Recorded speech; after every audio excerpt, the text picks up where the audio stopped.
The question is, mukyala wagenda kubalako ki nti wallahi ndabye abasajja naye omusajja wange gundi yagenda wola kulwa ABCD. Gwe kikyo ntuusizaako mukyala wange nsobola okuba nga nkujjukira mu bakyala bonna.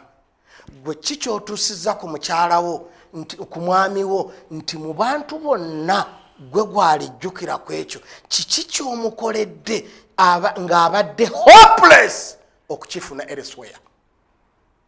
Mmwe bwe tubeera hopeless mutwongerayo bwongezi. Sente zimpeddeko nongoba nonviira. Omukazi alemeddwa okuzaala mu kifo ky'okumukuuma amanye nti ono omusajja mu basajja bonna yagumiikiriza obugumba bwange, ate omugobera ekyo n'okimulangira n'okimulangira. Kati agenda okutunula bw'ati e Makka n'e Madina nga talina kikulu kyakubalamu nti yankolera kino nali sikisuubira elsewhere. Omukazi yankolera kino, omusajja yankolera kino. Eyo homework buli omu addeyo yeebuuze nti baze nnyinza mukolera ki n'asigala nga ne bwe baba bamuziika ekyo kyokka kyagenderako. Mukazi wange nnyinza mukolera ki n'abeera nti atamidde ne bwe baba bamuziika ogwo omwenge gwagenderako.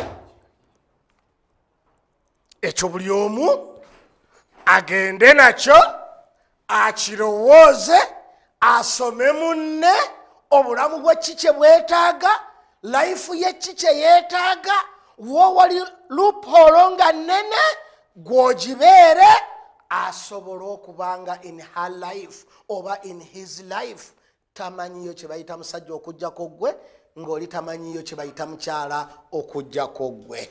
Tukomye ku Nabi Muhammad sallallahu alaihi wasallama. Why yayagala nnyo Khadija? Yalina enkizo kubanga in the moment nabbi we yeetaagira kampani ya family, Khadija we yamuweera abaana, we yazaalira abaana nga nabbi ali sirina mwana kye bamuvuma, Khadija n'ayiwa abaana ng'alinga atamanyi kye bayita family planning. Salaamu alaikum wa rahmatullahi wa barakatuh.